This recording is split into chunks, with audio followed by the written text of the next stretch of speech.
So what is up, members of the Peter Griffin household? It's your host with the most troublesome junction, back at it again with another review video. Ignoring the paint on my fingers, I'm currently in the process of painting a resin 3D printed N64 Mario, and yeah, this is the aftermath here. But on the topic of custom figures and 3D printed figures and whatnot, I do have a very, very, very special item here.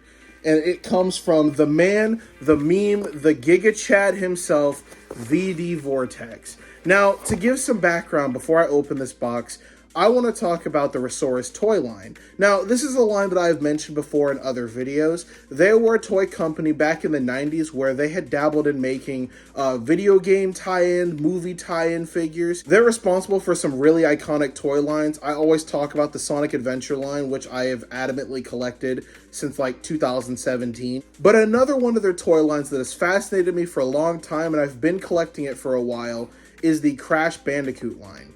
And when they made the line, they released some stellar figures. They made a solid Crash figure, well, several Crash figures. They made Engine, Cortex, Dingo Dial, man. It's like one of the only pieces of Dingo Dial merch. Awesome Tiny Tiger, the list goes on. And Resaurus had figures planned that they were going to release, but unfortunately they never got the chance to release them because they unfortunately had went bankrupt. We missed out on a lot of stellar figures. We missed out on Pinstripe, Koala Kong, Dr. Embryo, but there's one figure out of all of them that I was crazy about, and that's Ripperoo. Ripperoo is one of my favorite bosses in Crash Bandicoot. I love him. He's literally me, bro. He is the embodiment of chaos and does not care. I love that to death. And the Giga Chad VDVortex said, yeah, I can make that.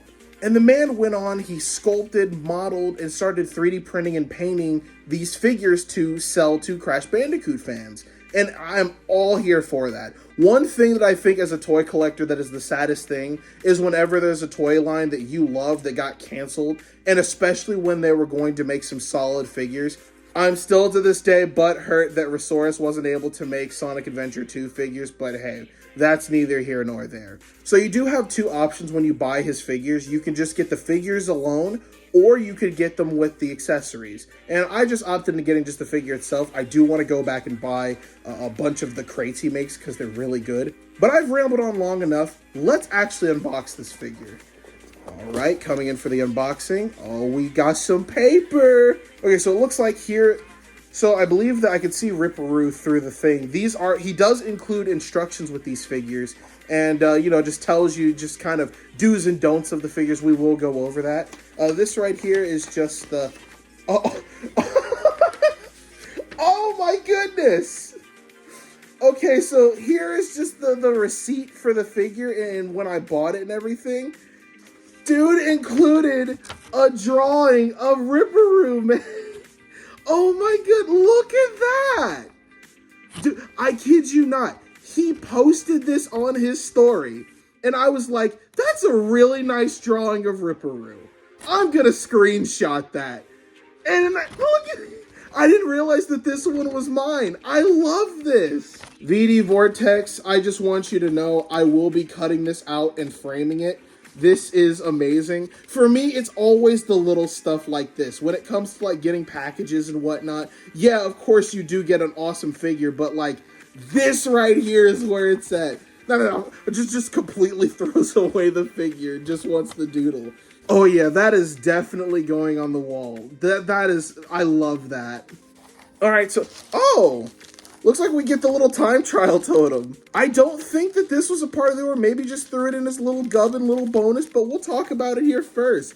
Look at this. All of the stuff here was 3D printed and painted by him, and it looks phenomenal. As you can see the comparison there, like this is one-to-one. If Resaurus was still around, they would have 100% have made, you know, this would have been it right here. I love that the little jewel there is like an actual plastic jewel right there. Like it's not painted, it's like its own little thing. But that's really cool. I love that.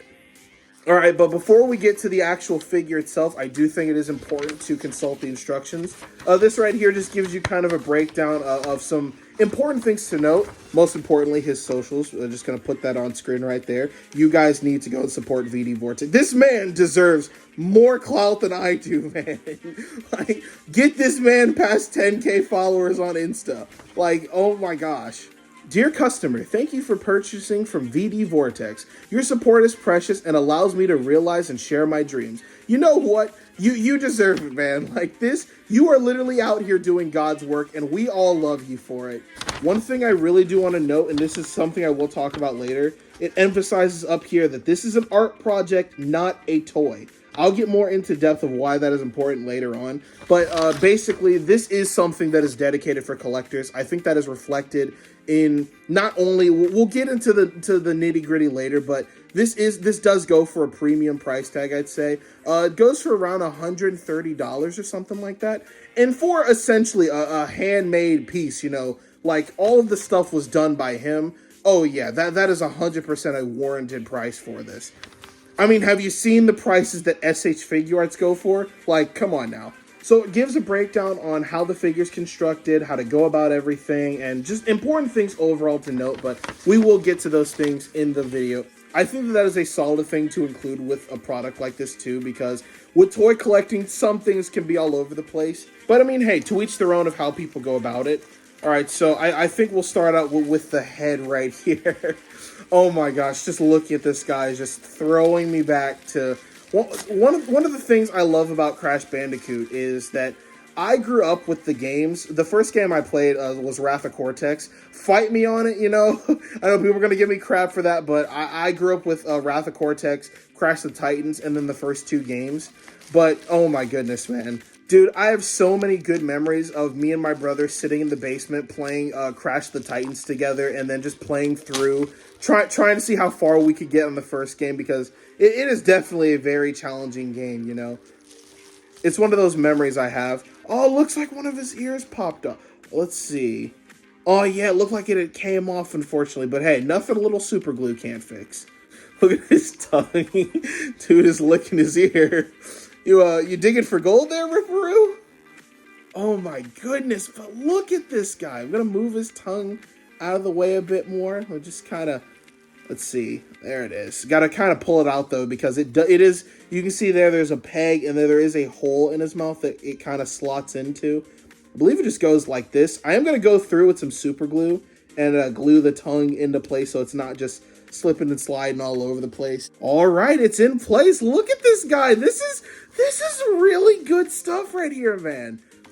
It's a shame that the ear had popped off, but I mean, look at the ears, man. Like, it's 100% accurate. I don't even think you could consider that a fault. Like, one, nothing a little super glue can't fix, but two, the Resaurus figures for the Crash line had notoriously slim limbs. I'll do some comparisons later and talk about it, man, but it really doesn't bother me that much.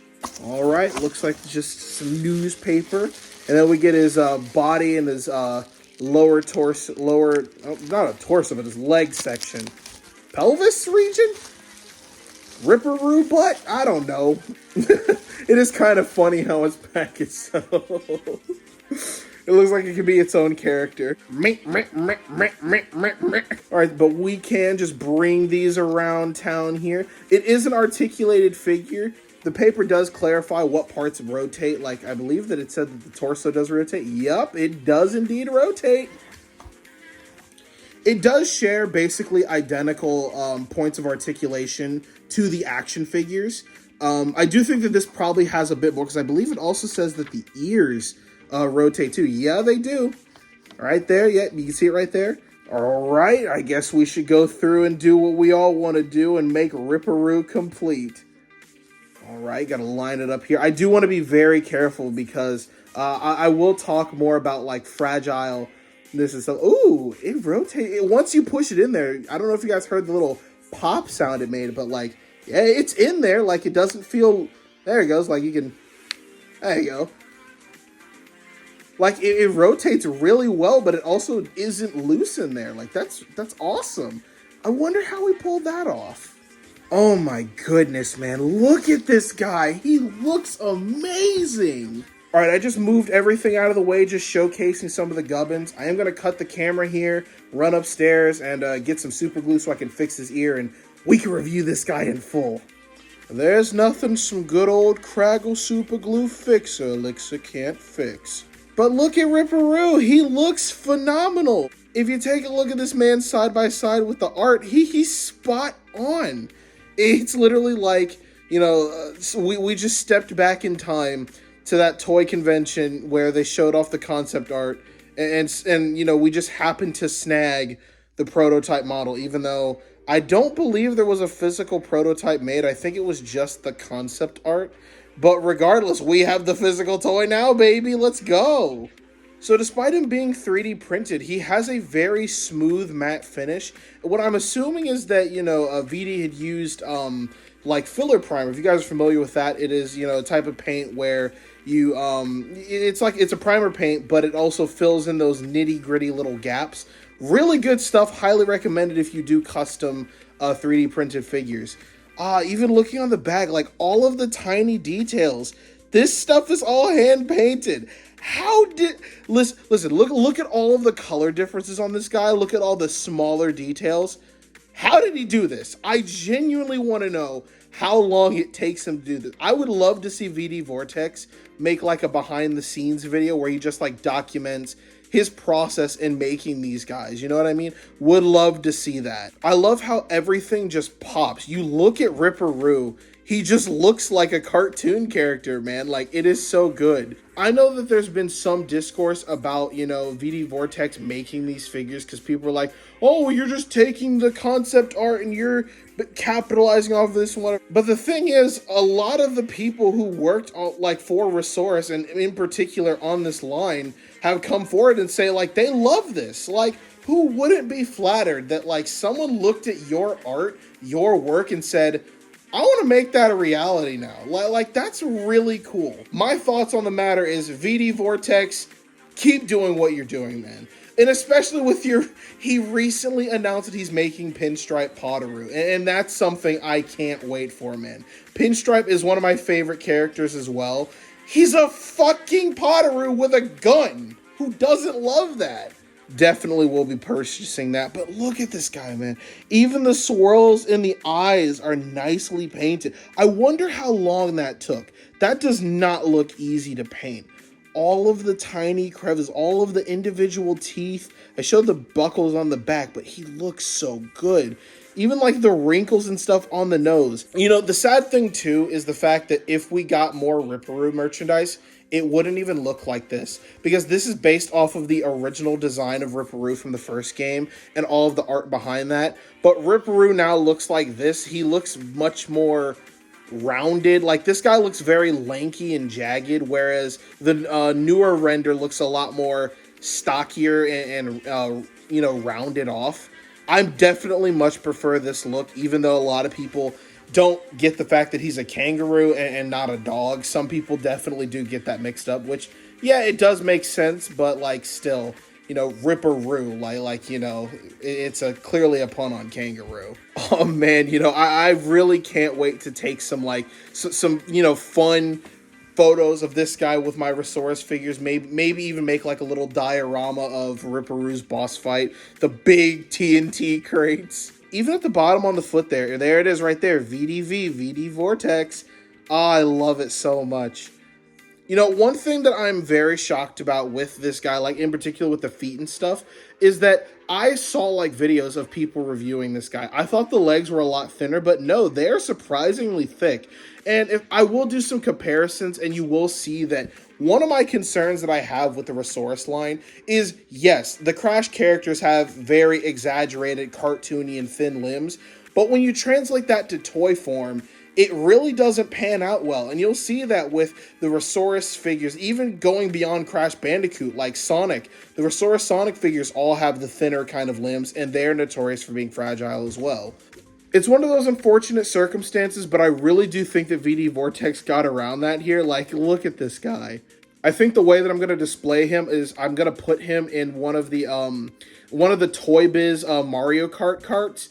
Like, because I loved Ripperoo in CTR, so I think that recreating that moment, you know, last one to the finish line has a rotten brain, I love it. Ripperoo is my level of insanity, and I'm all here for it. But as I said before, there's definitely some things I want to talk about with this guy.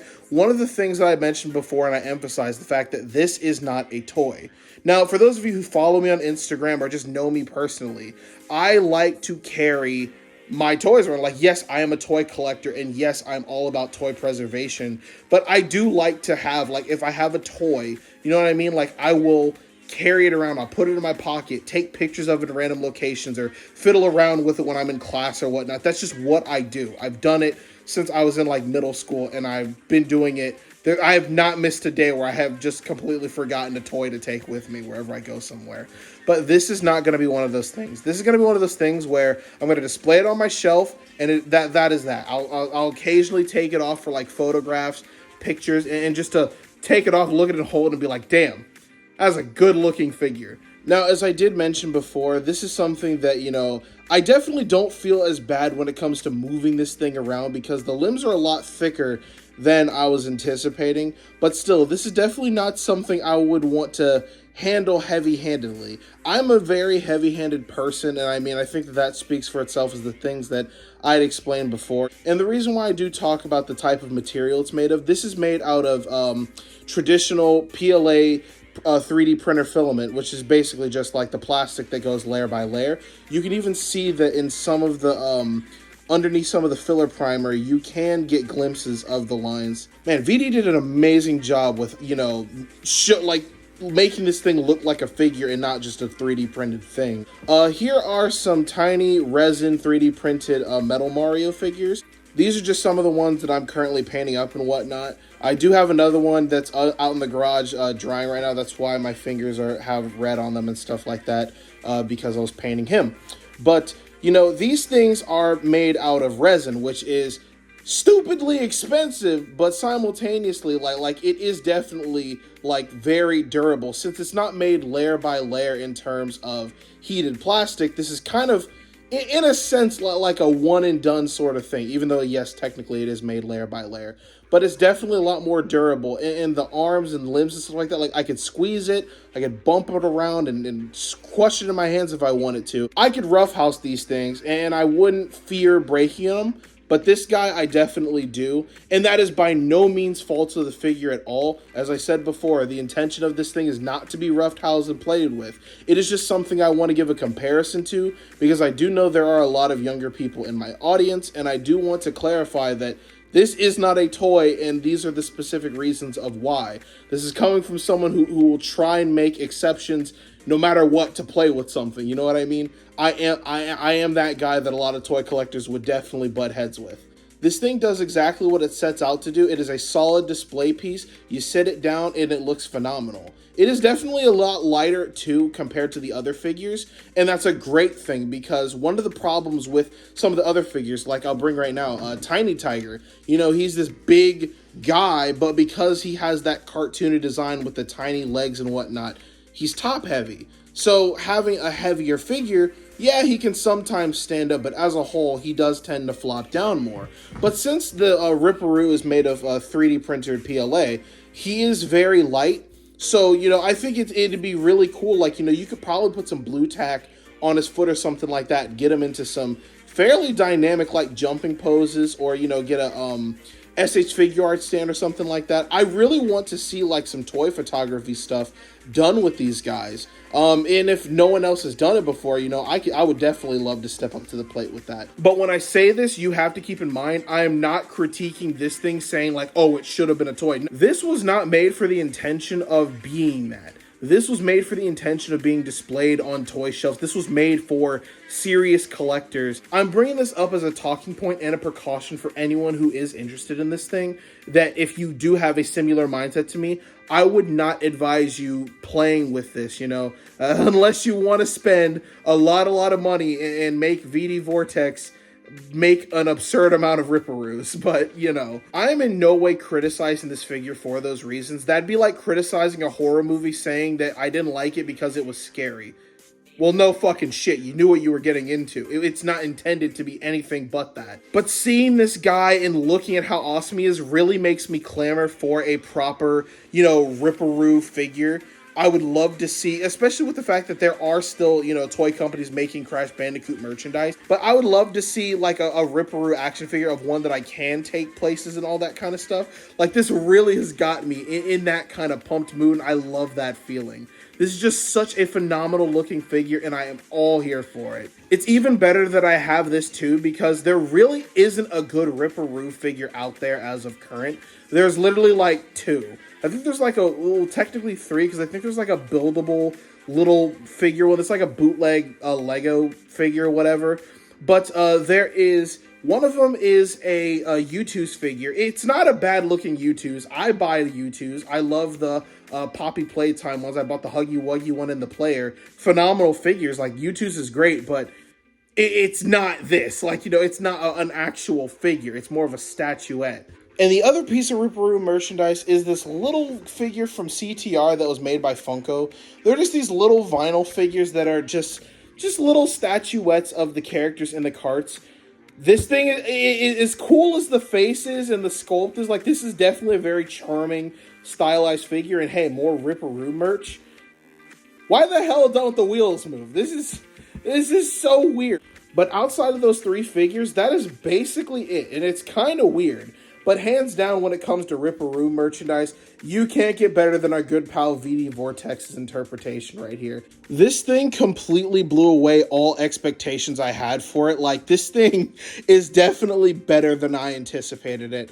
Now, one of the things that I am going to do here is some comparisons with my other Crash Bandicoot Resaurus figures, so I'll get those out right now. So I'm getting my Crash figures out.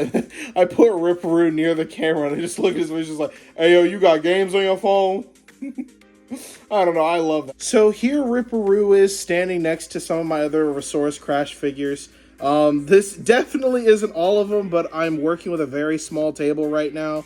So yeah, it'd be kind of impossible to get all these big, thin-limbed characters to stand up anyways. I mean, poor Cortex, you know what, you're just gonna lay down. Take a nap. But as you can see, he scales really well here. Here's one of my Crash figures. This is my Jetpack Crash. He's missing a leg. He's very well loved, if you couldn't tell.